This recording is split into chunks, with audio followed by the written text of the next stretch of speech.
Total War Warhammer 40K just got another gameplay showcase, and it gives us our best look yet at how battles could play out.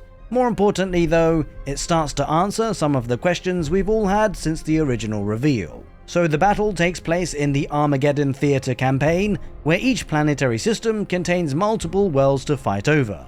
Each planet has its own biome, tactical advantages, and economic value, so you're not just conquering territories for the sake of it. Now in this particular mission, an Imperial civilized world is under attack by the Deathmaker's Orks, and if this city falls, the entire planet actually goes with it. So this means losing all of the resources and strategic benefits that the world provides. Now before the battle even begins, we also got another reminder that your fleets aren't just there for decoration. Actually, your capital ship remains in orbit above the battlefield. This allows you to support your army from space and actually before your troops even arrive.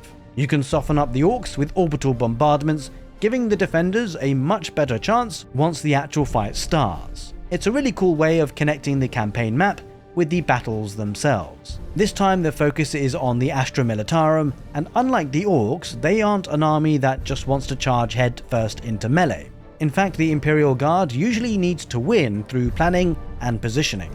Essentially, you are probably not going to beat the Orks in a straight up brawl, so everything here is about focusing on the enemy to fight on your terms. So right from the start, a small detachment moves to the right flank and hides behind a line of supply trains. Leading them are Scout Sentinels. Now apparently they can also be equipped with different weapon loadouts, suggesting that there will be plenty of customization depending on the role that you want them to perform. Anyway, the idea is simple. Let the Orks march past without realizing this force is waiting for them, then strike their exposed flank once the main battle is underway. Meanwhile though, the bulk of the Imperial army establishes its defensive line along the river. Cadian shock troopers with Kasserkin take up positions behind cover wherever possible, making full use of the new cover system that we've seen Creative Assembly talking about. Instead of simply standing in open ground exchanging fire, infantry naturally spread themselves across barricades, walls, and ruins. Not every unit relies on cover though. The Ogrins are exactly what you'd expect them to be, moving aggressively towards the front with their devastating Ripper guns, ready to deal with anything that gets too close. Now on the opposite flank, the Imperial tanks set up around a bridge, creating a deadly choke point. Instead of allowing the Orks an easy crossing, they are forced down into the river below, where the water slows their advance and bunches them up together.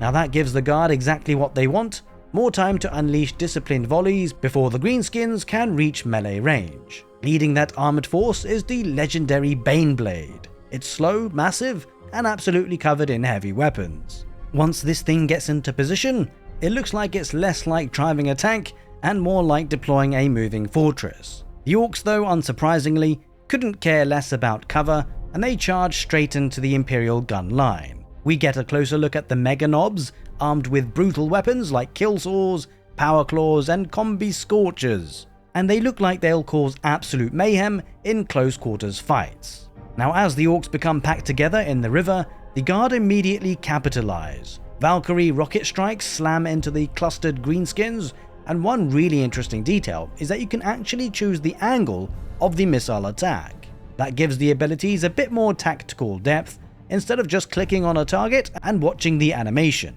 But then the Storm Boys arrive, and using their jump packs, they completely ignore much of the battlefield terrain and launch themselves directly into the Imperial Guard army. They leap over obstacles and buildings to reach vulnerable targets, giving the Orks another way to break through static defenses. Eventually the front line starts to buckle, but this is where the hidden force behind the supply trains finally springs its ambush. They simply blow the trains apart, creating their own route straight into the battlefield before crashing into the Ork flank. It is clearly a fantastic demonstration of the new destruction system.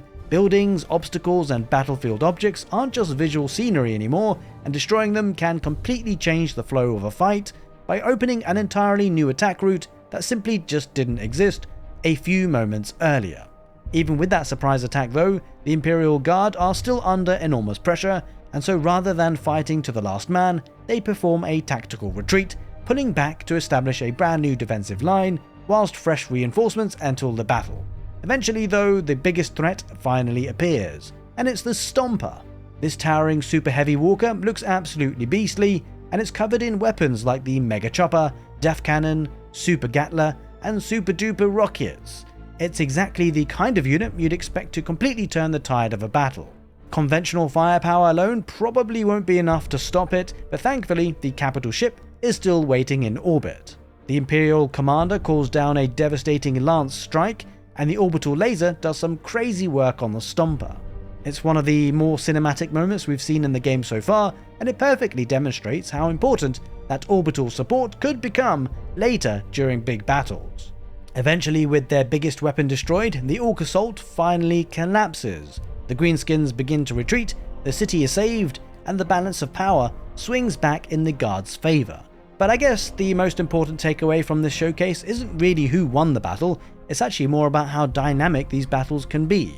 Cover actually matters, terrain changes as buildings are destroyed, reinforcements arrive throughout the battle, orbital abilities tie directly into your campaign fleet, and positioning feels far more important than simply lining up two armies and just charging forward. There is of course still plenty that we don't know about Total War Warhammer 40K, but if Creative Assembly can deliver on everything we've seen so far, this game could end up being one of the biggest evolutions that the series has seen in several years. Now, one of the best things about having a YouTube channel is that I actually get to ask you guys in the community about what you think about the gameplay footage you see. So it's only right that I ask which feature impressed you guys the most in the latest gameplay showcase. Was it the destruction system, the orbital support, or the sheer scale of the battles? Let me know in the comment section below. I'm pretty intrigued to see what you guys think. Anyway, as always, hope you guys enjoyed the video, take care, and see you next time.